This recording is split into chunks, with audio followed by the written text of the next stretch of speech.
right, y'all caught me looking off to the left. Good evening. Yeah, it's evening. Good evening. Happy Monday to everyone. I pray that everybody had a wonderful Monday and an even better Mother's Day. Happy belated Mother's Day to all of you mothers out there, even those who may not have been a biological mom. If you ever stepped in and took care of others, raised some children, you're just as much as a mother, and you need to be honored and praised just as well. So I do pray that everyone had a wonderful Mother's Day. Even if your mom has gone on to be with the Lord, I still pray that she took a moment to reflect on who she was and what she did for you as you was growing up. And I do pray that you enjoyed your Sunday, even though it was rainy and misty and cold. I really had an attitude this past weekend absolutely refused to put on my winter coat again, but I was shivering like crazy because of it. But thankfully, the Lord has given us some beautiful sunshine today, and weather seems to be breaking at least for a couple of days. So I'm definitely looking forward to enjoying that. Before I bring in our guests, I do want to make a quick announcement, a self-plug, if you will. I've been asked to teach a introduction to evangelism class at the Bible Institute. You know what? At Mount Pleasant.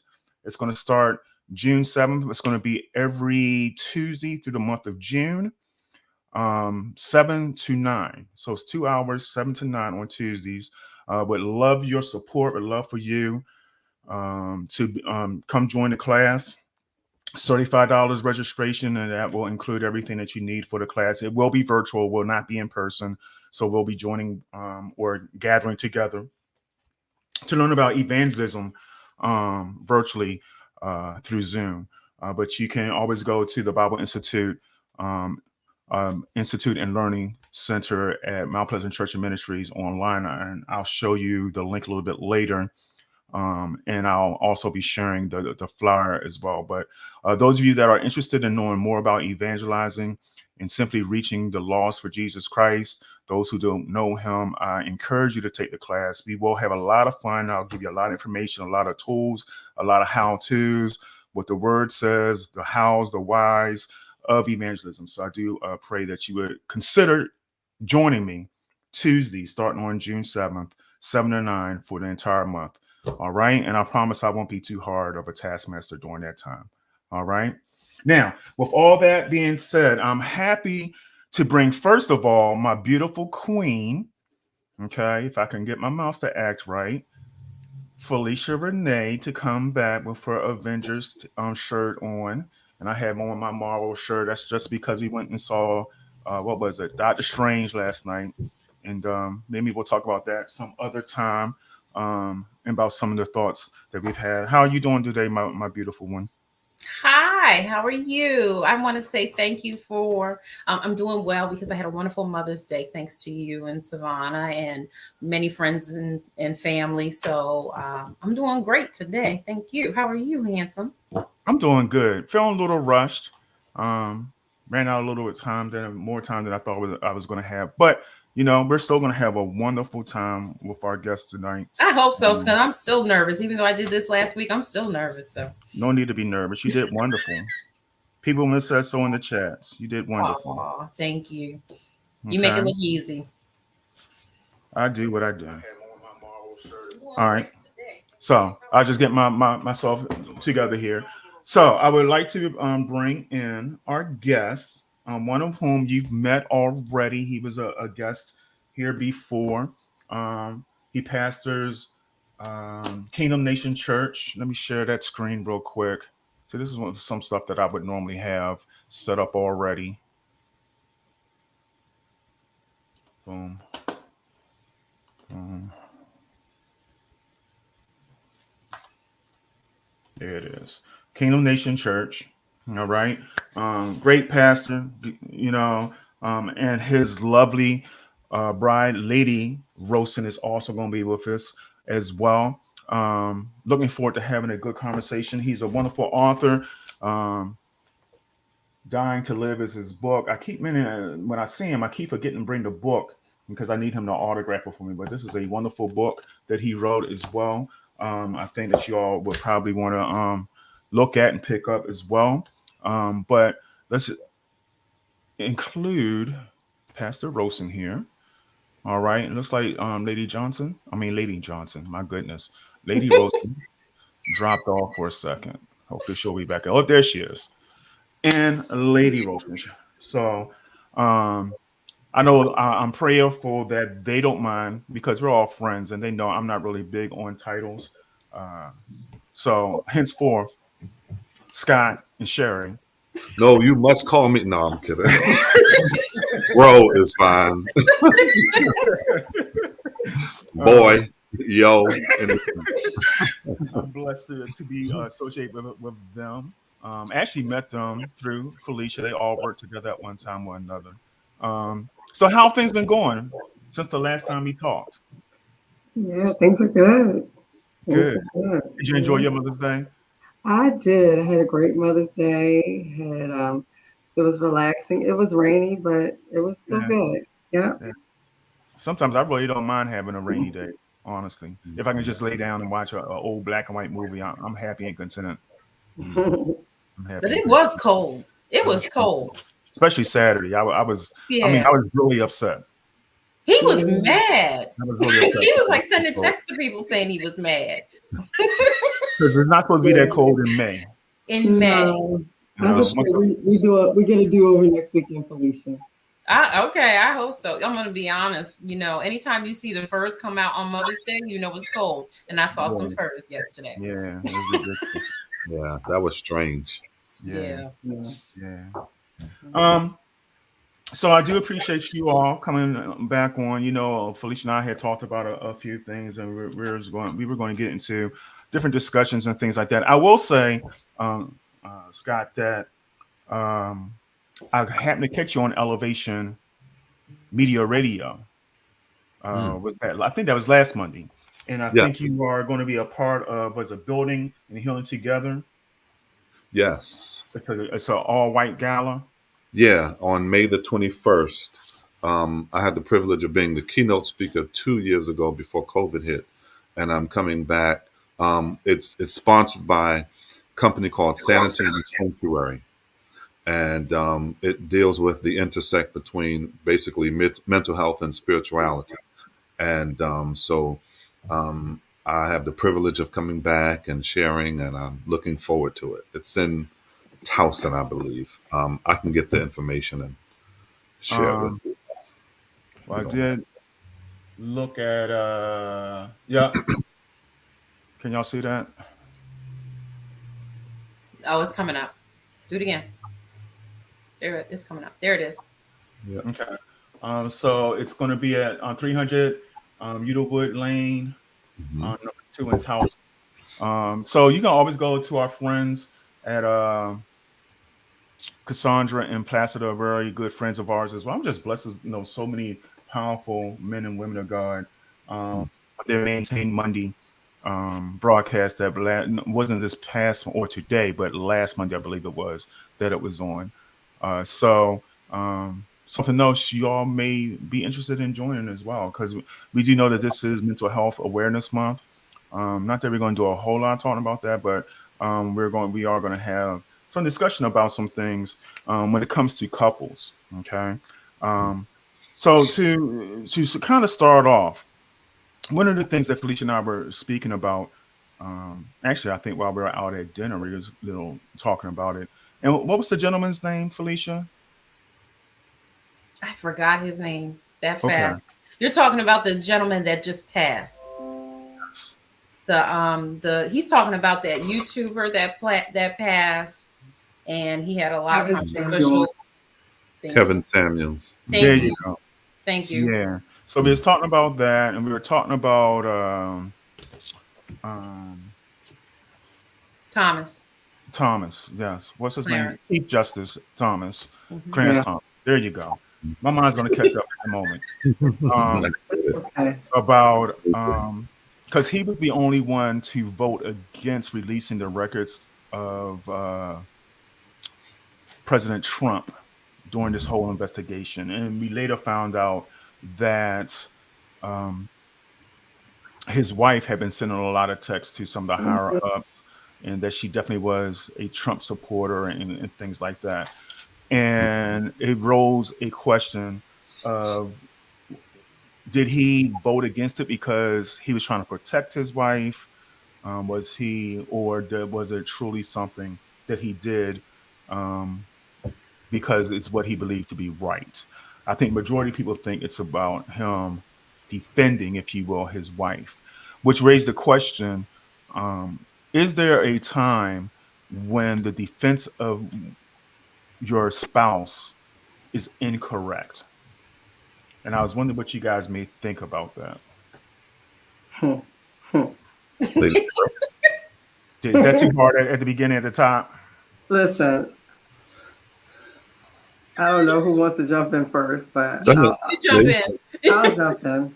I've thought a lot about this Clarence Thomas situation, and just in general, oftentimes when you hear of a person, especially an elected official or a person in the public eye, whose spouse has a really extreme opinion or who says something off the cuff, I often think, and I'm not saying that because one spouse feels a way about a thing that automatically the other spouse feels that same way.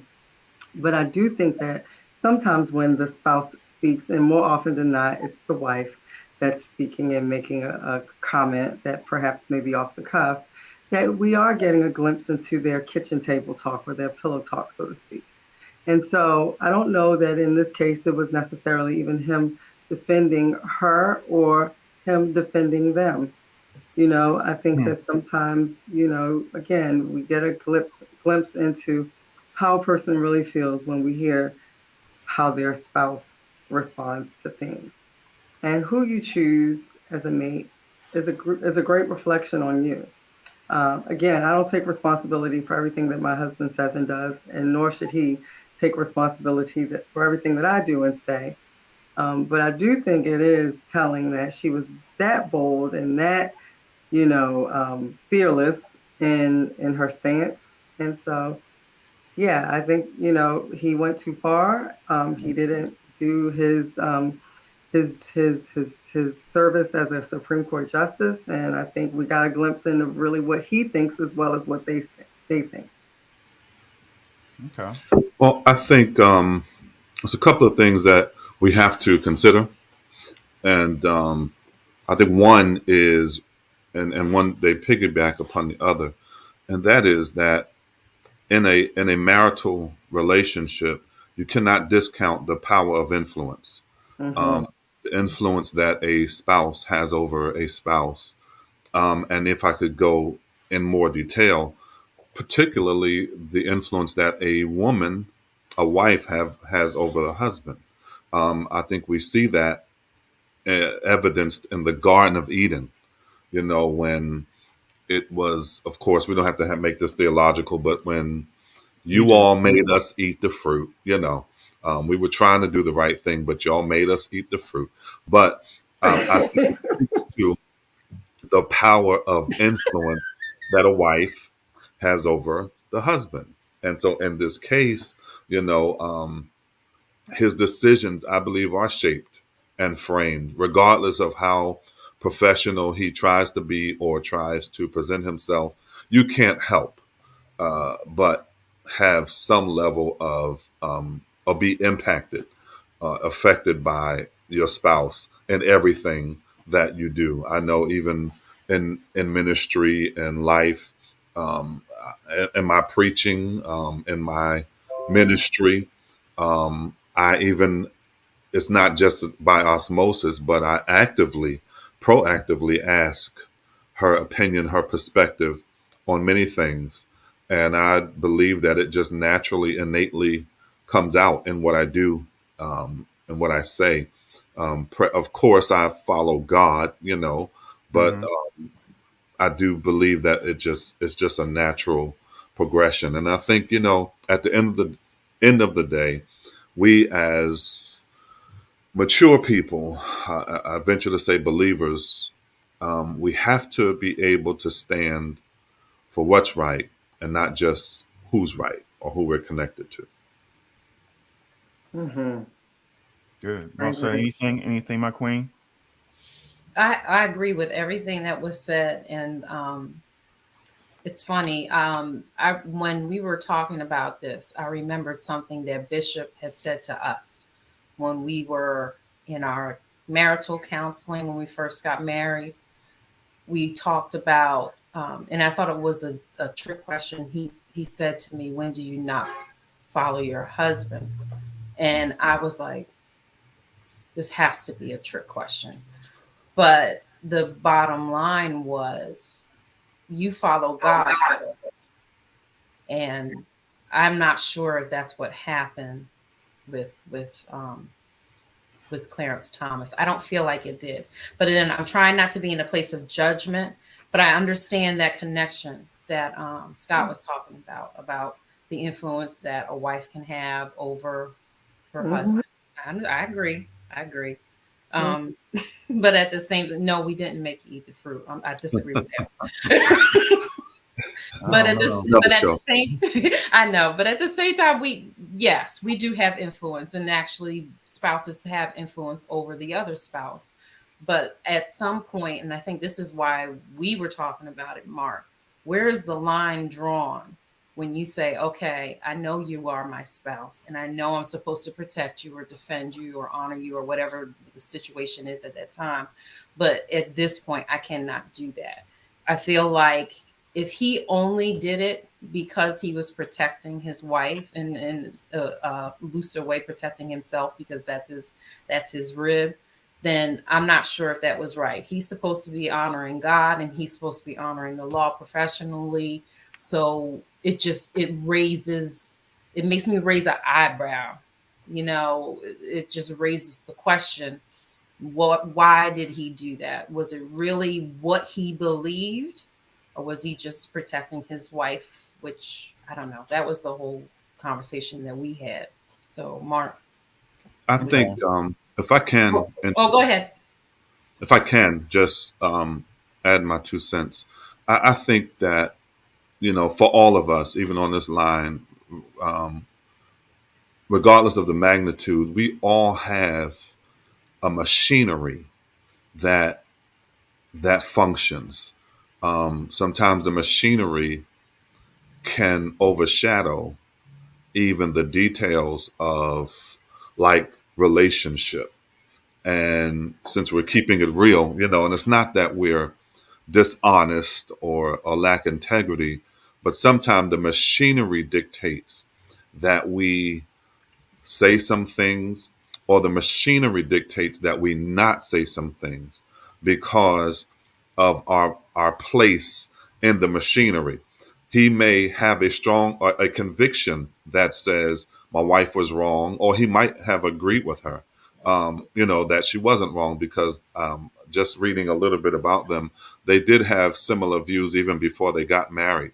They were both conservative, Right. but when you have advanced and have gone through and sit in the seat that he sits in, you can become very much the victim of that seat where you must sacrifice some of your personal in order to keep the machine going, to keep Mhm. this going, because you don't want it to, this is an extremely dangerous culture, this cancel culture. And one false move and the whole machine can fall apart for you. And so sometimes you over and above protecting your marriage, you just have to protect the machine. Mm, Hmm.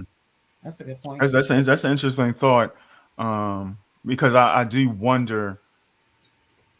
He's certainly, this is not his first time having to deal with controversy Mm, Correct. in that's public, correct. and I wonder if he feels like because he was still able to reach that level that he's in, if he's untouchable. Mm, Mm, You know what I mean? mm, mhm. Or that he can survive this just like he survived anything else that's come sure. about in the past. And again, that's not me trying to be judgmental. It's just me wondering. It just makes me, like Felicia, raise an eyebrow, and I think so many others. Hmm.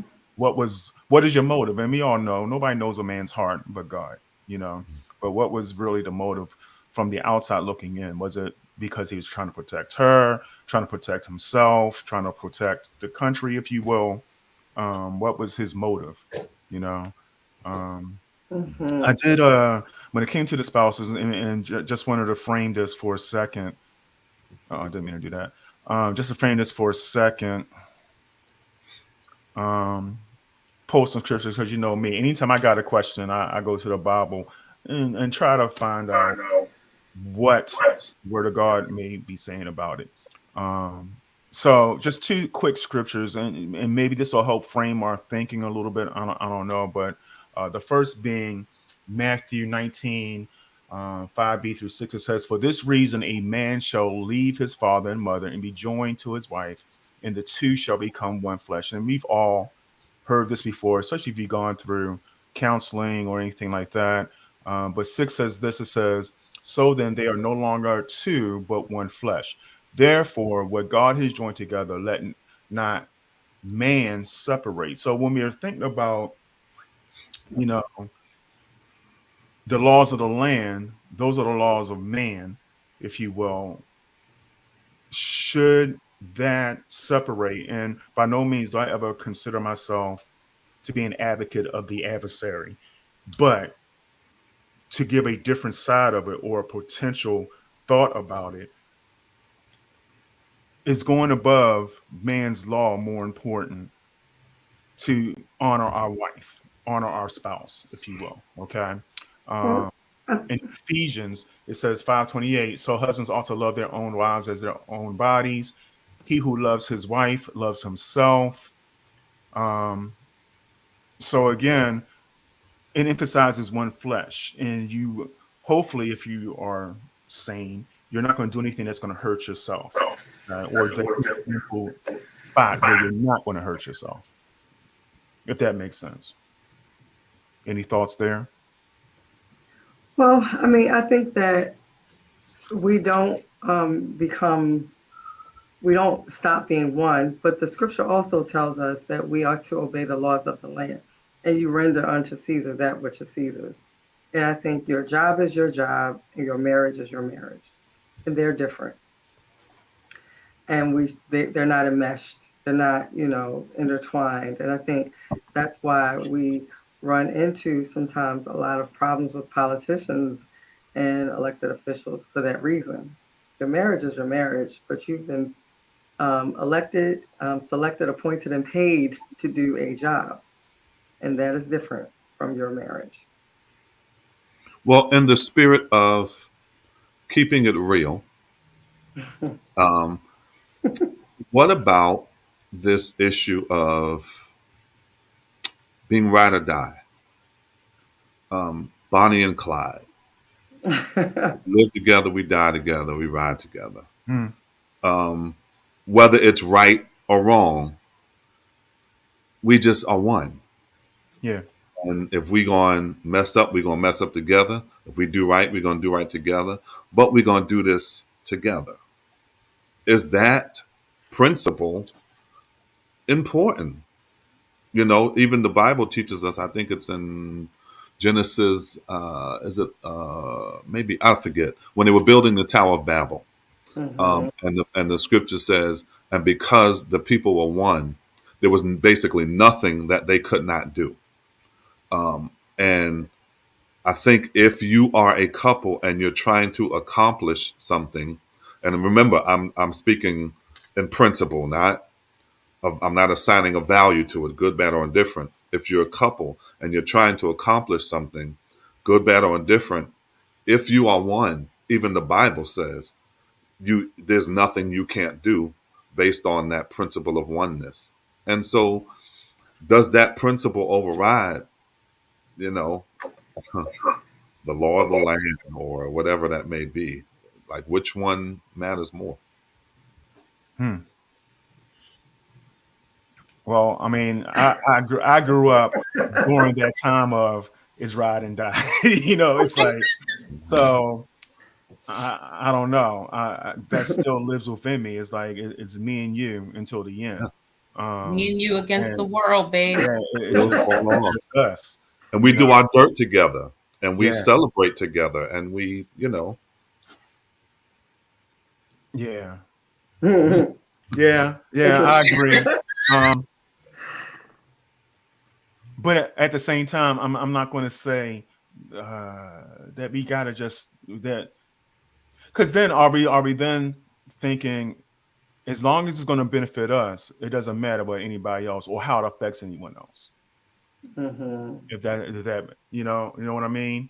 Mm-hmm. Um, it's You I can't still even got to say. think about those around me, but my queen comes first before everybody else.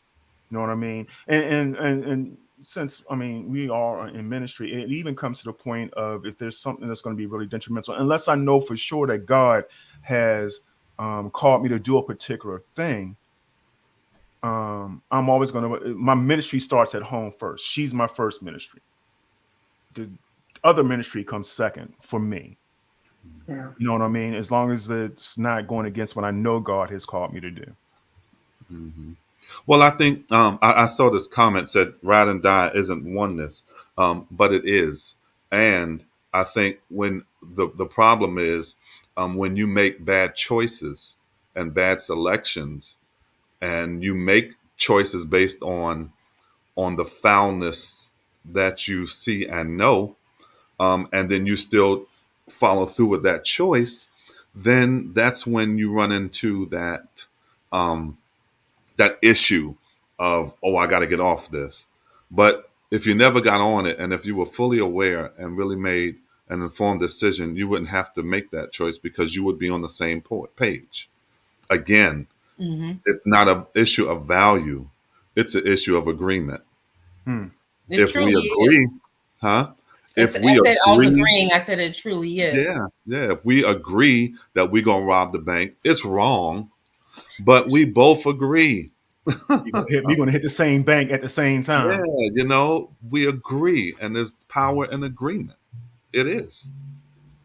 And you know what? When Mark used that example about ministry, I was Mhm. thinking I would be in agreement with him on whatever the ministry was that he was getting ready to do as wife. But I understand what he's saying. If something's gonna, come between us, I'm first. But then I'm also in agreement with him on whatever it is that he's doing. That's just me as wife, and me as, if he's called, then I'm supporting him in his calling, and that's the agreement that we're talking about.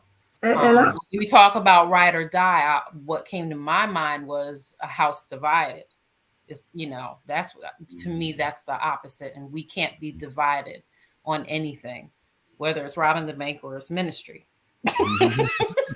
We can't Right. be divided. We have to be united. The So principle. The that's principle. the Yeah, principle yeah. that we were talking about. Yeah. yeah, yeah. So many people have been in situations that honestly cost them themselves, and I think that's why that concept of ride or die for so many people just feels almost like a level of dysfunction. But to your point of oneness, I was reminded of even when you were called to pastor and start the ministry. I don't know that initially I was ride or die. I was questioning and, concerned and wondering and confused. Like, how did we end up here? You, you know, but at the end of the day, that was all behind closed doors. Because trust me when I tell you, when we stepped out in these streets, I was 100% in. Now, our pillow talk might have lended to some different conversations. But when we leave this house, we are a united front, Amen. right? Yeah. And so I think that's the concept of ride or die when you say ride. It's not, I sacrifice myself for you or for some mess. Hmm. It's that, we support one another, even if we don't understand what that is. And I think when we looking at even, some of the pop culture examples, I don't know. We just I gotta, think Well, to since you give brought up, balance, okay, go ahead. I'm sorry, to give balance even to this, I think it's also important to understand that we're not promoting lack of integrity, lack of do right. And Right. so Not at even all. in this, there has to be that level of, and disagreeing with me does not mean you're not ride or die, Hmm. because your spouse should also be able to check you Absolutely. Absolutely. and say, I love you, but that's off. I love you, but that's wrong. I And I'm love not you, going but to I'm not support going to that. jail for you. Yeah, I'm not going to jail for you. I'm not going to support that. I'm not going to endorse that. I And love you're you, not but going to jail either. thank you. Right, right. I'm going to protect you from you, crazy. So, Yeah. Right. you From your know, own self. right, Yeah. Yes. right. So, yeah. And I mean, so that doesn't mean you compromise your morals, your values, your spiritual, your Christianity. That's not it at all. Mhm. Okay. Well, at first I was going to bring up because you had brought up pop culture, Mhm. um, and of course the first thing that popped in my mind was the whole Will Smith thing, and I think that's another example of, because I know there are a lot of women that, from the very beginning, it's like, yeah, he did what he's supposed to do. That's a real man and all that. Mm. And even for me, when I first saw it, and I'm please, y'all, I'm not trying to resurface this whole Will Smith thing, y'all. So don't. Mhm. But when I saw it, I was torn about it because I understood, if I were to look over and see pain in my wife's eyes, I would get upset as well, and I would want to defend her and things like that. But at the same time, I don't think the way he did it was right. And at the And I same think that's time, as a wife, you like, babe, we got a lot to lose right now. And you know your husband more intimately than anyone on the planet. Period. yeah, Come He on. wouldn't have made it to the He wouldn't stage. have. As soon as he Yeah, I'm stood gonna up, be I was honest. like, come on. I would have grabbed him. We would have turned it into some kind of dance or something. But no, no. yeah. But do you think she knew what he was going to do? Um, I don't know. I think well, again, I guess like Sher just said, you should know your husband. And when she probably should have seen him starting to get up and walk, she probably should have got up with him or held him or grabbed him or something. I know there's been times Felicia has protected me that way, where Would you I slap could have Felicia? really, Woo. somebody's out of my front door. I Um, know the things that go on when we are on I know last podcasts. week it was the cat, now it's somebody at the door. And actually, Um, the cat was acting up earlier, but she stayed quiet. um, But even at a restaurant, food, and y'all can look at me. You can tell I like food, and I like to eat. And I Don't want my we all? food and my service to be right. And she's kept me from like going off on people. You know, and I mean, and she'll let them know. I remember she'll let them know. It's like, listen, I'm speaking right now because my husband's really quiet, and that's how you want to keep him. You know what I mean? So she's protected me that way. And I would think that any wife would do that if she knows things could escalate, Yeah, I know. especially nowadays. You know what I Yes, mean? absolutely. There was no good reason for him to walk up on that stage. I don't see how she could not have known. I Hmm. really don't. Like Yeah. what good reason is it for him to walk up on the stage at that point?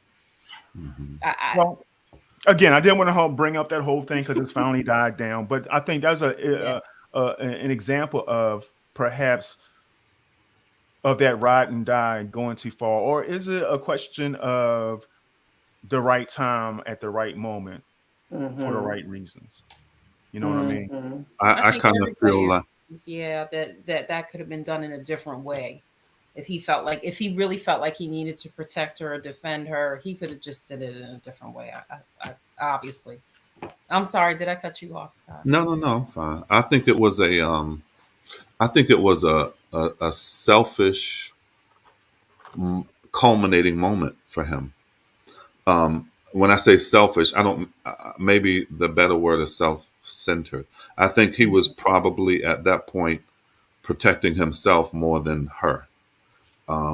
I think he has endured years of embarrassment, years of public humiliation, Hmm. years of feeling inferior, And I think this may have been an opportunity for him to prove his point that he's not just this little bubblegum rapper, but that he's a real dude, and that he's a real man when the woman that he has defended has questioned or has even publicly articulated some of his shortcomings. And so I think it was a mental health crisis he was in, because I also know that when you are, let's say, in an acute situation, you don't have, one of the things you lose is foresight. You don't think about tomorrow. You don't think beyond the moment.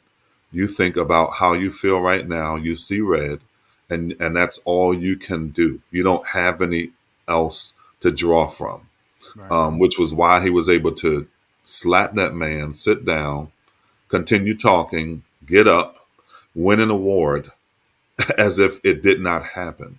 Mm. I mean, I think we saw that play out on the stage. Yeah. This was an acute situation. It was a crisis. And even now, of course, we're seeing some of the things that he's going through, having to do to get to a healthier place again. Yeah. Do you Okay. think he was triggered? Do you think Yeah. yeah, Yeah. Yeah. that question came up too. Mhm. I'm trying to figure out what it was. I don't know. I was also thinking, and we can move on after this to the next thing, but I was also thinking about like Kim Kardashian and Kanye West, another couple where Hmm. they seem, at least she seemed to ride or die with him until recent months. So Uh, them wheels fell off. yeah, yeah, them wheels. I don't know. I don't know if they was ever bolted on clearly at all or not, but You were it's just loose. another example I thought about that's like pop culture, and it's like, are those the examples? Are those the only examples we have to look at? Well, I And think that's a really good example about even how we handle our spouses' illnesses, frailties, vulnerabilities. We know that Kanye has some mental health problems. That's not a secret. And I think part of being ride or die is even protecting him from himself, yeah, you know, protecting him, um, honoring him enough to get some help, get him some help. And I'm not saying that she didn't do that. And perhaps that's why she ended up leaving, but right, Can yeah. can we say something about um, choices though? Hmm. sure, Only because we know that she's been married a few times. She married Kanye West, who had some mental health issues. And the reality is, she's dealing with a guy now who has documented mental health issues. Hmm. Is she attracted to projects? that's what I Mm, was wondering. that's a good Um, point. you know, because I think it's worth kind of considering as we consider the whole, what kind of, because, you know, oftentimes when we haven't dealt with things internally, or if we aren't healed, we begin to attract, it's a spirit that we will attract, like one person will go from one abusive relationship to the next. It's like same spirit, different face. One person will go from one person dealing with mental health issues to another, so sometimes it's a matter of choices that we make. And I Yeah. don't know that she prays about it. Yeah, but that's exactly the point. Familiar spirits. Wow. Can Mm. I say that when I think of a ride or die couple, another couple that I think about, um, the Cosbys, Mm, Camille and Bill, mm, because as far as I know, I mean, just the fact that they're still married mhm. after all of this. So I don't know. I just think of them as being a ride or die couple as well. Hmm. There is nothing that can happen that you can do in your humanness that's going to make me give up on us. So when I think about Camille, it's funny because I've thought about that. Like she said, but then I realized, they've been married for a long time. And a lot of what came to surface was new to us, but that May woman not knows have her been husband. new. Mm-mm. Yeah. She 1964 they got married. I child, just looked it up. none of this was new to her. Mhm. They've already dealt with it, and now it's just coming to surface. I, For I don't us. I don't believe that any of this was a surprise to her, and they had likely already gone to counseling about it 20, 30 years ago. Mm, that's a good That's point. just an assumption, you But it's a know. good point. So here, Yvonne is saying, so a person is having a mental health crisis when they can spill all over someone and carry on like nothing ever happened. Um, is the question that she's really having, and I'm wondering, how is it that how can we or how should we? What's your approach? Because you both have a wonderful marriage ministry. What's your approach in helping um, a spouse or helping a couple reconcile that a spouse may need some help in the mental health area? Do you have any particular approach? Is there any way that you identified or help them identify it for themselves? Yeah, I'll let you answer that.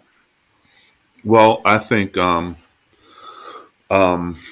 one of the things that's necessary is, again, because we protect our spouses so much, we do everything in our power to protect them until protection becomes damaging.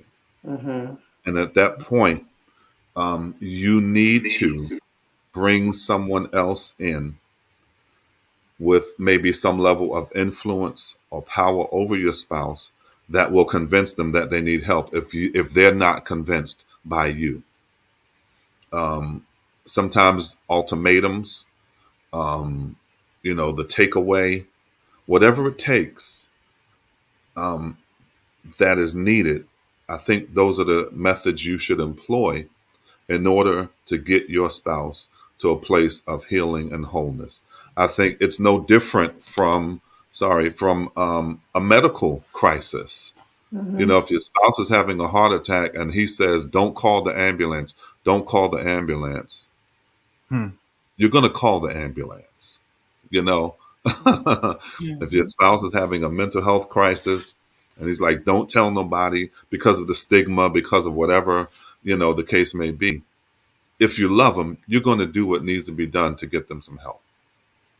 I agree 100%. Hmm. And I think sometimes our lack of understanding of what it is to be in crisis, you know, really does us as African Americans, as Christians, as believers, really some damage. I remember going through some things, and even the question that Yvonne posed, or are you just making a choice in a moment? Who the question is, who would make that choice in a moment in their right mind? Who in their right mind would make that choice in a moment? And so, yeah, it is okay to educate yourself on, what it is, what mental health really is, and mental health is different from mental illness. And just because you're having a mental health crisis doesn't mean that you have a bona fide diagnosed mental illness. It doesn't mean that you're schizophrenic or bipolar or clinically depressed. It means that in that moment, you're having a problem with your mind and your mental health. And yes, to your point, there's often a disconnect between the brain and the rest of the body. And so, like my husband just said, if you're having a heart attack, I don't just say, just breathe, right? Hmm. You can breathe, just take your time and breathe. No, he's dying. And that's how we have to look at it. And we have to love our spouses enough, to have those hard conversations, know when protection is good and know when covering up is killing them. Yeah. And that's true, because if I'm your spouse and I'm one with you, and I see you having a crisis, and I see you in pain, obviously I'm going to be empathetic, and I'm going to be like, I can't stand to see my spouse, my rib, in pain. So that means having a hard conversation, because I can't let you continue on like that. You have to be truthful. You have to tell the truth. You have to be honest. You have to have those hard conversations. You may have to time when you have those hard conversations, because if Mm-hmm. you're in the middle of a crisis, it may not be that moment that I say, oh, you need help. I may need to settle you down, and then Mm-hmm. we talk about it. But the conversation still needs to be had. And if you are my spouse, or if I am your spouse, and I see that you're struggling and you're in pain, why would I want to see my better half in pain like that? So why would I not, in other words, why would I not have that conversation?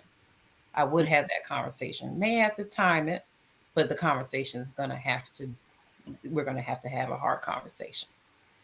And I think the difficulty in this is that when you're dealing with a crisis, even a mental health crisis, a lot of times we think of things being acute, and there being some like very expressive moment, Mm-hmm. like that it's happening, like almost an emergency.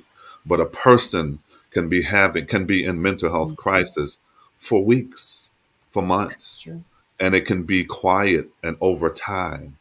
And that's why you see people um, kill themselves, and then you're trying to figure out what happened. Yeah. They Yeah. were Yeah. in crisis for a minute, Yeah. and we weren't able to identify it.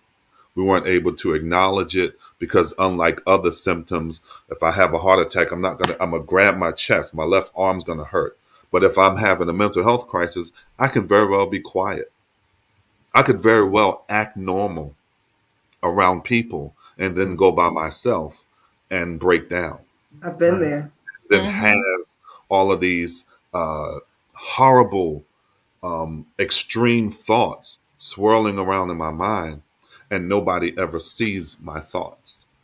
And so I think we have to be careful. That's why I'm kind of responding to, I think her name was Yvonne's question about the spillover or versus the moment. Um, you know, sometimes the moment is fruit, is a Mm-hmm. symptom of what's happening or what has been happening, brewing underneath for a long time. It's Yeah. the root So of the true. root. Mm. So Hmm. true.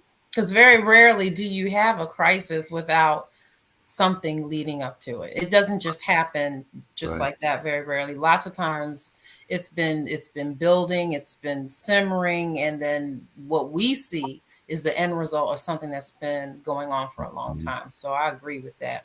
And Yeah. I think it was Holy Choir said something about smiling on the outside and dying on the inside. And Hmm. Yeah. or Yeah. being I also heard the term, maybe a functional Yeah. Yeah. person while you're depressed, but you're Yeah. functional.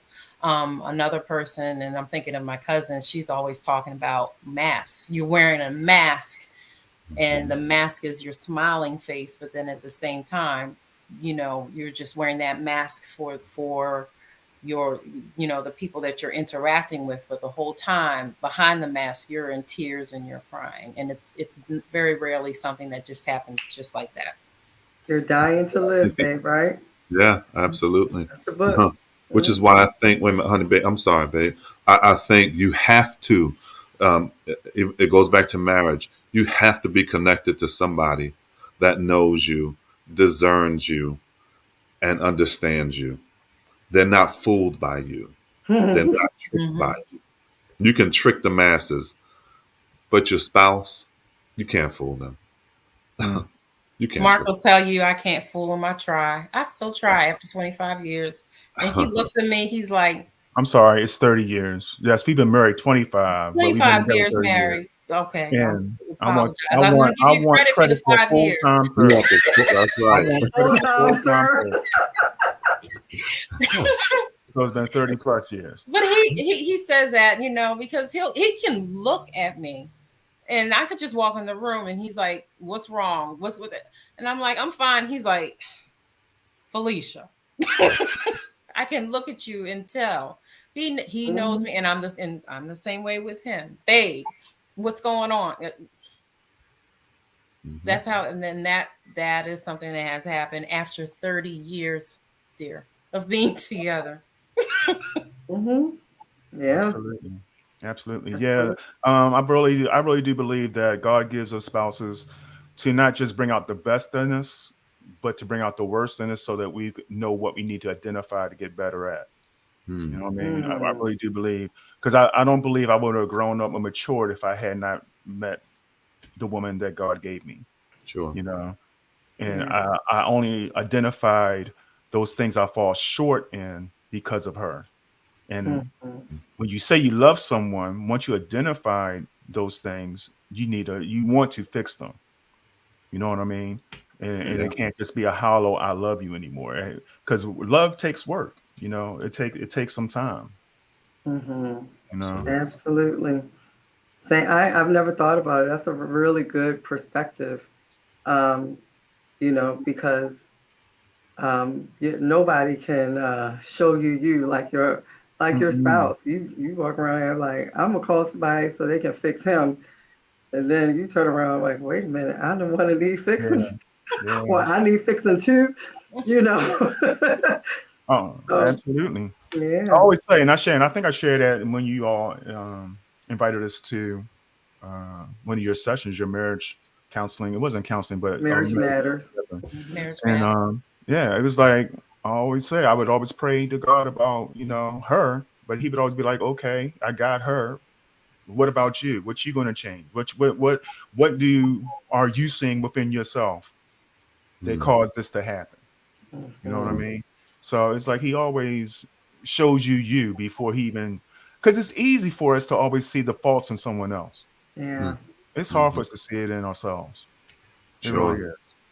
It really is. But I think that's why He gives us our helpmate suitables. Yep. I really do. I really Can do. I Absolutely. just say I had so much fun at that Marriage Matters? I really did. I enjoy that, and We can do it it again. really encouraged me to see how you all are encouraging the couples that are um, in your was it only your church or was it Mhm. open to just couples outside of It your was our church? church. It It was was our our church. church, but Okay. I mean, I it's think open. you were our guest couple.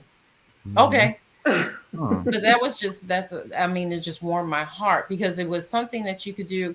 You could have, it wasn't what's the word I want to say? It wasn't very it wasn't like it was a session type thing. It was more like fun. It wasn't like you were just sitting there and listening to someone talk about marriage and communication or how to resolve conflicts or something. It was real. It was fun. We played games, but then at the same time, you still had those moments when you talked about what was important to marriage. And I really just like the whole ambiance. You had it in your Mhm. home. It was just wonderful. So I Mhm. hope you guys continue doing that and I hope it grows. Absolutely. You Thank you. guys Yes. did a really good job with Thank that. Thank you. you. Thank Thank Yeah. you. you. I Thank you. think it's just so vitally important. One of the things that is important to know and understand is that, a lot of times when you go through, you feel like you're the only one, and you feel so unique in your struggle and in your problem or problems, as if you're just on this island. And every now and then, it's good to know two things. Number one, you're not the only person who is going through. And number two, there are people who have been through what you have been through and have survived and are healthier, stronger, wiser, better for it. That is what gives you hope. That is what helps you see beyond the moment. Wait a minute, you went through this and Yeah. y'all survived, and look at y'all now. Yes, so can you.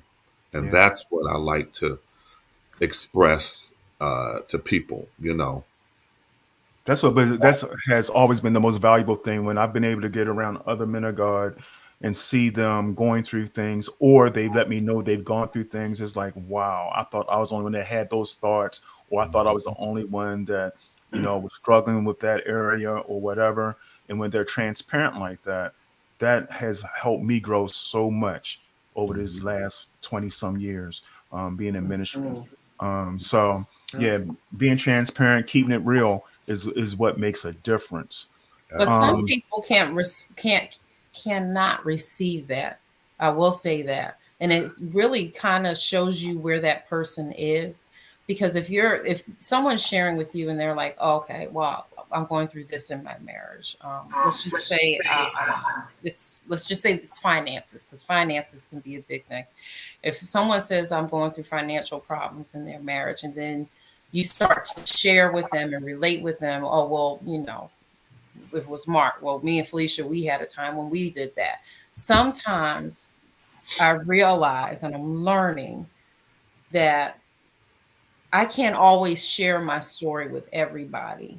I can't be transparent with everybody because some people won't receive it. yeah, Some people will say, oh, well, she's making it about her. Or some people are just in such a spot where it doesn't matter. They just don't want to hear anything. They're just that upset. Or the situation is that dire. There could be so many different scenarios or maturity levels where somebody can't receive that. mm, So I'm learning who I can share with, who I can't share with, and who I can share with at a later time. Maybe that's not the moment. If they're mhm, talking to me, just listen and then move and, just be an ear. But then maybe at a later time I can share. And I will say that's something hard for me to learn because I'm so used to saying, "Oh, I went through that," and my mind is saying, "I can share with them how I went through that, so that they can know they can get through it too." That's what my mind is saying, but that may not be what the other person is hearing. Am I making Yeah, sense? absolutely. absolutely. yeah. I Definitely. think I It's rely a lot on discernment, Yeah. um, as I'm listening, because I certainly hear what you're saying, and I agree. Yeah, you can't tell your story to everyone, um, Mm-mm. but I rely a lot on discernment. yeah. When people are sharing, I tend to listen a lot more than I talk. you know and Mhm. as you know, I have a habit of, or I've gotten into the habit of, after they have shared and after they've given their story, I'll ask them, so were you just trying to vent, were you just trying to talk, would you like to hear my input? you Mhm. know and Hmm. as I'm talking, the Lord says, go ahead and share that part of your story, then I'll share it. But there has been times where he's like, no, you don't need to let that one out, Mhm. because they're not at that point where they can handle it. You know Yep. what I Mhm. mean? And Absolutely. it's not going to be helpful for them. So I listen to how the Spirit kind of leads me, and I'm not trying to be all ultra spiritual or anything, but I Mm-mm. do try to listen Mhm. first, and then I let the Holy Spirit tell me, okay, you can share this, or you can share up to this point, Mhm. but go no further. That Mhm. is so vitally important to use wisdom and transparency and discernment because two things. First, you never know, and I think you all have said it already, where that person is, and their ability to process and interpret information that they're receiving. They can turn it into something else. And then, on the behalf of the person being transparent,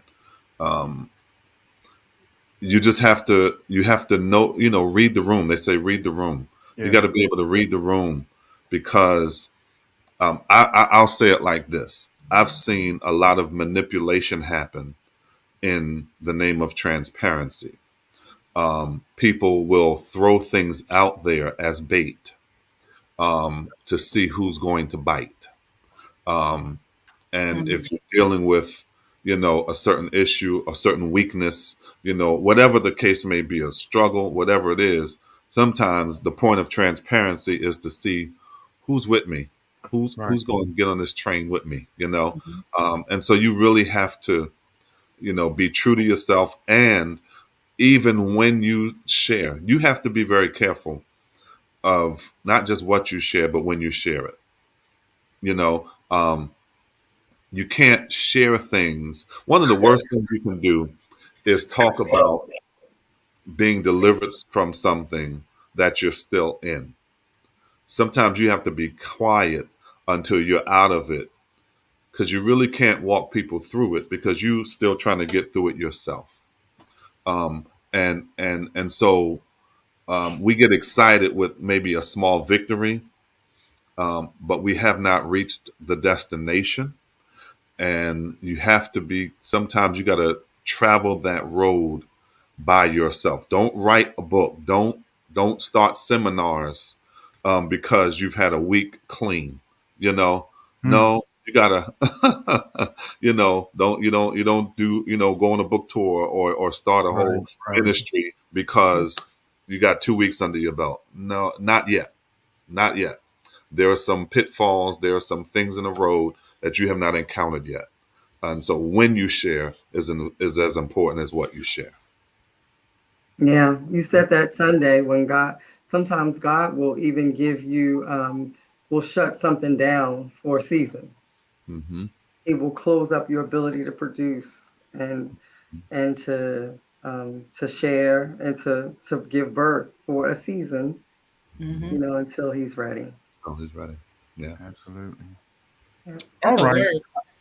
I have just one more question, if y'all don't mind, because we're at the hour mark. If y'all don't mind, just one more question. Oh, we're good. Um, because a couple of things came up, and it was a thought I had, before we got on, and I kind of put it out there. But what are some of those pitfalls? What are some of those things um, that you find are common for marriages that are in ministry? Because sure, you spoke earlier about when he first got called, you was like, okay, I'm with you, but I got questions, and I know Felicia had similar reaction as well. What are some of the pitfalls beyond the unknowns that you find that many marriages, and you know what, I guess really, what are some of the things that have taken marriages out and taken marriages out of ministry that maybe we should think about? Can I answer that first? Sure. Hmm. I have three things um, that I think He's got are 3 points in a conclusion. All three right. points in the conclusion. That's a preacher for you. Go ahead. All right. Right. Break Go it out. ahead. Um, Wait a minute. So competition. Yeah. The first one I think is competition. Mhm. Is when um, and maybe it's 2 points because they feed one another. A lot of times when there's insecurity in the marriage, and of course, one is in ministry and the other one isn't. With it comes a level of exposure, celebration, platform, whatever the case may be. And if you're married to someone who craves that or who feels like they need that, then it can become competitive. Mhm. And it kind of leads me to that next point where um, a lot of times I have found that people marry for the wrong reasons. They marry for ministry, and Mm. that's never a reason to get married or to stay married or not stay married or to shape and frame your marriage around. You have visions of us being this dynamic duo of Mm. ministry, and one is either not really called to do it or not called to do the same thing, but because you want to present yourself in a certain light, you pull each other into these very uncomfortable spaces that have little or nothing to do with who they really are or what God called or created them to do. And so that creates a tension and a problem in marriage. And I also, and the last thing in my conclusion, I think of purpose. Um, Yeah. and my wife can speak to this more than I can because, and I'm only sharing this because she shared it with me. I was a person who, I guess, at a young age, kind of knew what what my purpose in life was, Of course, that didn't prevent any stupidity, but I still had a sense of purpose at a fairly early age. And so being connected to someone who has a strong sense of purpose, and if you don't know what your purpose is, it can leave you lost it can leave you kind of lost out there. And those are Right. some of the pitfalls I think happen in marriage, and just making everything about church and God and spiritual and not having balance. Yeah. Please preach, do ministry, but when that's all said and done, be each other's lovers, freaks, friends, all of those things. Please have that balance. Hmm. Absolutely. I agree. Yeah, I can just piggyback on what you said. We were married in a relationship young. We dated for what, 5, 6 years before we got married. Um, 7. 7 years. Thank Time you. served. He wants Time credit for. for every year. Yeah, time served. Time. Oh, Mark, you done started something with that one. But anyway, yeah, we were young. I mean, and he was what, 19, 20 years old, in ministry, understood that he was called. I'm barely sure about my major in college. Mm. I'm like, what am I doing here? And not realizing that it was just normal for an 18-year-old or 19-year-old at that time to not have it all figured out. And it did cause, I started reading books on purpose, trying to, figure out who I was and why I was here and did I have a ministry? And, yeah. And then it was like, just chill. You good. You got time to figure it out. It's okay. It's okay. Let him walk out his calling and his purpose, and God will reveal who you are at the right time. It's okay. And that competition, the opposite of that is even that, you know, um, comparison, not necessarily even competition, but just, the Mm, comparison, like comparing yourself to your spouse and where they are and other people that are around and other couples and other relationships. You look at other couples that maybe the wife can sing, because child, I cannot. And Mm. maybe she's a great preacher, because this one right here, she is not. you Yes. know, and being I okay. disagree with that, but go ahead. Hmm. Right. Right. Now the singing. Well, I haven't heard the singing. I She haven't don't. heard the singing. In my mind, No she can comment. sing. Hmm. I'm with you. Uh-huh. I, I'm like that. It's like in the car. I'm a bad, bad man in the Oh car. man. Yes, child. Mm, Out loud, not so much. mm. Yeah. I guess hmm, that was a loaded question, my king. Mhm. That was a loaded question. There's so many things that come against couples that are in ministry. Um, of course, one being the enemy. The enemy, I feel like, is always on guard to try to break up the couples. If he can break up the couples, he can stop the ministry. So he looks for whatever the couple is struggling in. If it's a couple that's dealing with communication, he's going to attack you in that area. If it's a couple that's dealing with finances, he's going to attack you in that area. So, in addition to everything that's being said, I feel like the enemy is just on the prowl to Absolutely. destroy the couple in whatever way that he can. And then I also want to say something about that comparison piece or that competition piece, because that's something that I cannot stand. I hate it when people have their own agendas or they are looking to this couple, comparing themselves with this couple. That's not how ministry works. To me, ministry works wherein you are encouraging each other and you're help uplifting each other and you are promoting each other, not looking at each other trying to figure out, can I do it better? Can I do it better? Or they're not too good at that. Or no, she can't sing. But you know what? If she's singing, if she's up there doing the welcome and her heart breaks out in song, and it's a true spiritual thing, then go on and sing, Sherry. Go ahead. I'm with you. I will be your biggest cheerleader. I but will quench the whole spirit. But go ahead. but at the same time, that's what I'm saying. I think there's so many other influences that can break up couples that are in ministry. And when you have young couples in ministry that are just Mhm. starting out, I feel like the older couples need to take them under their wing and kind of explain to them, this is where you're going to be attacked. I know when Mark first got called, first of all, I had that moment where I was like, and it wasn't so much him, because when we were dating, he told me he knew he was always going to be a minister. And then, we talked about the 5 years. It didn't come up again for like years and years and years. And then one day he was like, "Oh, it's time for me to walk in the call." And I'm like, what was that? What calling? Oh, and then it hit me. Well, if he's called, because, now we're married and Savannah's born, I'm like, oh my gosh, that affects me. That Mhm. affects both of us. That affects our family. And I had a true psychedelic moment. I tell people where when he first told me about his calling, I was excited. I was nervous because it was like all of a sudden he wasn't my husband. He was um, a reverend or a minister. It was like, okay, well, how do I talk to him? How do I treat him? How do I, just in that car ride home from church, let's put it that way.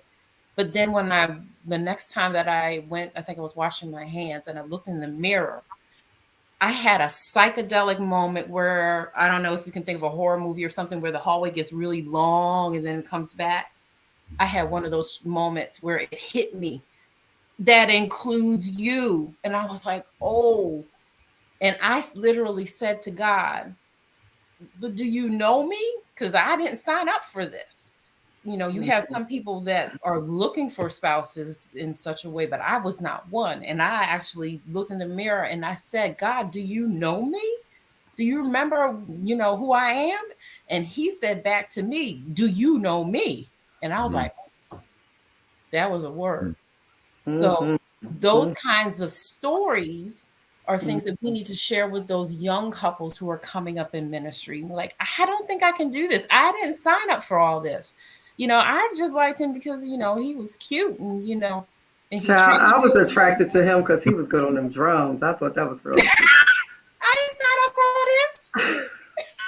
Can I give one more pitfall? You had your good Um, points. I'm sorry. Actually, technically, it was two. Go ahead. It's going to be 2 minutes. Um, I only said this because this is something I've witnessed recently that has really damaged a couple or damaged, ministry, and that is when it's along the same lines of competition, but it's when a spouse pushes the other spouse to be like somebody else they've seen, Hmm. or Mm, to pursue a line of ministry, or to pursue a title or a place or a position based on what their own personal ambitions should they think they should be, and they want their spouse to be this person or be in this position, and it really may not be for their spouse to be that, and it ends up doing major damage to mm, the marriage and to the ministry, because you pull them out of purpose, you pull Hmm. them out of who they're supposed to be. Yeah. Yeah. wow. Yeah. That's good. That's good. Well, I think we'll end on that because we have spent the hour well. Um, but I truly appreciate everything that you all have shared. Um, I know that there are those out there who are listening who have enjoyed and gotten some insight and hopefully even have some things to think about. I truly appreciate y'all. Y'all know I love y'all. Y'all have been there for us in some of the hard times, been there for the good times as well. But you really know who is in your corner when them hard times come around and you look around and you see the right faces, and y'all faces were right there. So, Wow. I know I love you. I know Felicia loves y'all as well. We So love she y'all. We love us. y'all too. Oh, I love you. I truly Mhm. appreciate y'all. I really do. Absolutely. Um, Here's a question. I don't like to leave questions out there. Um, it's like Sunday morning. You as a preacher, you be trying to wrap up, and But that's a good question you be from trying to wrap Valerie. it up, and they start, Can your yelling spouse and push you amening, into and purpose? That is an awesome question from yeah, that's a Valerie. good There's a question. difference between your spouse. I'm sorry, I started talking. Can I take that question? Of course. There's a difference between your spouse pushing you into purpose, and then there's a difference between your spouse encouraging you, helping you to grow, helping you to develop your purpose. So when you say, Valerie, when you say, can your spouse push you into purpose? I'm trying to understand which way you mean. For example, is it that they're trying to push you into something that you don't think is your purpose, or you're not sure is your purpose or your calling, or is it that they're just trying to develop you and make you help you to become better? Because that's what spouses do, right? We try to help encourage our other half to do better, be better, never stop growing, never be complacent.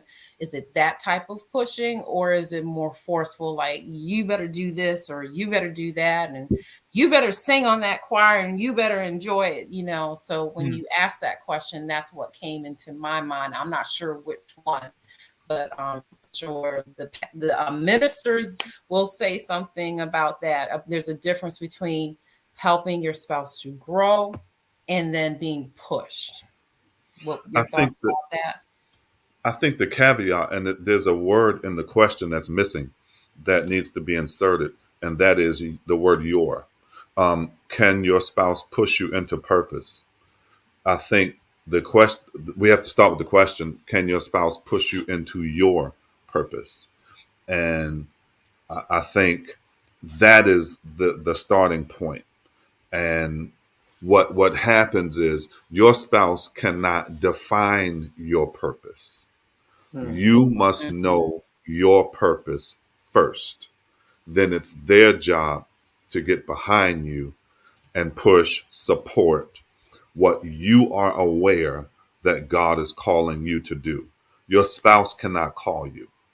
Mm-mm. You call, God calls you. God calls you. Yeah, absolutely. And then you support the call of God on your life. If I push you, or um, if I push you into what you can't see, you're going to fall. Hmm. You're going to trip. You're going to fall. But if you can see it, and I just put my hand on your back and say, "Okay, come on," you're That's going to good. walk That's good. into. You're going to walk right into the place that you're supposed to be. But I Mhm. can't just because that's what I want you to be, or that's what I feel like you should be. I can't override the call of God over your life because of my own. Or I can't push you prematurely, you know, Mm. because that's the other thing. Sometimes and I'm a witness to this. Sometimes your spouse can see something in you that you don't necessarily see in yourself. But it is all about the timing of God as well. And so we have to make sure, that the push is at the appropriate time. And to Scott's point, you just gotta, make sure you see it too. Yeah, I think the real word that we need to keep in mind is encourage, Hmm. because like Scott said, your purpose is given to you by God, and your spouse should be encouraging you to move in that direction, and you'll know if it's the right direction based on the purpose that He's already planted inside of you. You Hmm. know, if it's something that's now, I'm not saying that you don't get calls or your purpose may not be uncomfortable initially, because God doesn't call you to a comfortable place all the time. You Mhm. know, sometimes part of your purpose, or to get you even ready for your full purpose, is to take you through some uncomfortable places so Yeah. that you'll be trained up and ready, Mhm. so that when you get there, you can handle it. But I Yeah. think your spouse needs to encourage, okay? And that encouragement needs to be in line with, and they may not even really know and understand the full purpose yet, but I believe God will use them to encourage you to move further along into your purpose or to your purpose. So I would just kind of, I don't want to say stay away from the push, but do try to encourage, you know. Um, And sometimes encouraging means challenge, you know. Sometimes it means asking the question, well, how come you haven't done this, or where are you at with that? You know what I mean? Start to ask them, I thought this, I thought this is where you were headed, I thought this is what God had called you to. Where are you at with it? Encouraging that way. Because sometimes we do need to be challenged. Sometimes he will, like I said earlier, God uses your spouse to challenge you to grow up and do some things that you probably wouldn't do on your own. Yep. And I do believe that God puts you in an uncomfortable place so that when you do get through it, you know that it was nobody but God. You didn't do it in your own will, your own way, your own right. I think that God puts you in uncomfortable places and challenges you, as Mark said, so that when you get through it, you knew that you could not have done it without God. I think there's one thing just to understand. Um, Whenever there's a call on your life, the call comes from God, but it's only confirmed by a person. If it's not confirmation of what you already know, that's not God. Amen. Amen. Amen. Amen. All Okay. right. So once again, I'm gonna try to shut this down one more time. Although I do appreciate y'all having questions and being engaged and everything. I see Mama Rosen is on. Happy Mother's Day, belated Mother's Huh? Day. Oh, I Happy to can't see see. you Hey, on. happy Mother's Day. Yeah. Thank you for joining. Again, y'all, thank you so much. I know so many others have, they're saying they enjoyed it. Thank you for the conversation. Got amens all over the place. But I truly enjoy just being able to, anytime we have an opportunity to sit and talk with y'all and glean some we insight, love it. I We love it. truly Thank you guys for the invite. We appreciate you all for thinking of us. Yeah. well, I Thank you hopefully for we'll coming. do it again, and I'm hoping that we'll get together sometime during the summer, have another Yeah. dinner or whatever. Absolutely. Um, Absolutely. I Our felt bad place. at that last get together at your house. I was like, sure, you made some kind of fish or something, and it tasted so good. And I looked back at what I cooked. I kind of stayed on the bland side because I didn't know. I'm like, man, she know how to cook. She know how to do this. I mean, Oh, when you it know was how to cook like that, delicious. You ain't got to sing if you know how to cook. Oh, Oh, fine. oh, see?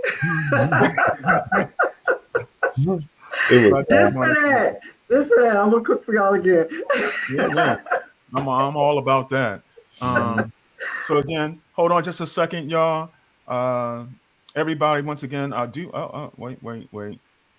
That's not the right one. Like I told you, he's partial. Hey, I ain't mad at Oh, All right. goodness. This ain't my first day using this software. Here we go. Ready? And bang. All right, here we go. Thank you all again so much for joining. I do pray that you all were able to glean some, really great wisdom from this wonderful, powerful couple. If you would like to hear Pastor Rosen sometime and Lady Rosen. Again, it's Kingdom Nation Church and Ministries. All right, here's their website on Facebook if you want to go there and look at it. Uh, I don't see the address. Do one of y'all want to say the address? Oh, there it is, 1118 North Gilmore Street, and that's it. Yep. in West Baltimore. That's Yep. Okay. right. Um, Sandtown, Rochester. so I know they would love to see you walk through their doors, and you will be greeted wonderfully. And it's a great atmosphere. We've been, and it's a great atmosphere, and he knows how to deliver the word as well. So um, please thank y'all again for joining. Know that I love you, but as always, know that God loves you more, and that He proved Himself to show His love by giving us His Son. We are now in the midst of moving through to Pentecost, uh, when the birth of the church is recognized, when the Holy Spirit came and introduced himself. Well, I wouldn't even say introduced because he was already here, but we celebrate this as a time when the church was officially born. And if you don't know what that's about, if you don't know what the cross was all about, because we recently just celebrated the empty tomb. If you don't understand any of that, please, again, as always, make sure that you um, hit me up either by comment or instant message or by the phone number. I didn't put the phone number up today, got so involved. with the conversation, but you can always leave a message at 410-513-9499, and leave a message if I don't pick up. Love to have that conversation. That's the most important conversation you would ever have in your life, because that's about eternal salvation. All right. Thank you all again. I look forward to seeing you next Monday. Your Um, 100th episode. my 100th episode. Well, I didn't plan anything special, but my helpmate suitable is gonna figure something special out for the 100th episode. So I'm looking forward to that. Um, so we'll see what's happening with that. But it will be my 100th episode. I wasn't even really thinking about it that much, but That's a um, big deal.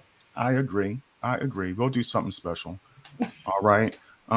Be blessed. I will see you all next week, same time, 7 o'clock Monday, and just be blessed throughout the entire week. Talk to you again real soon.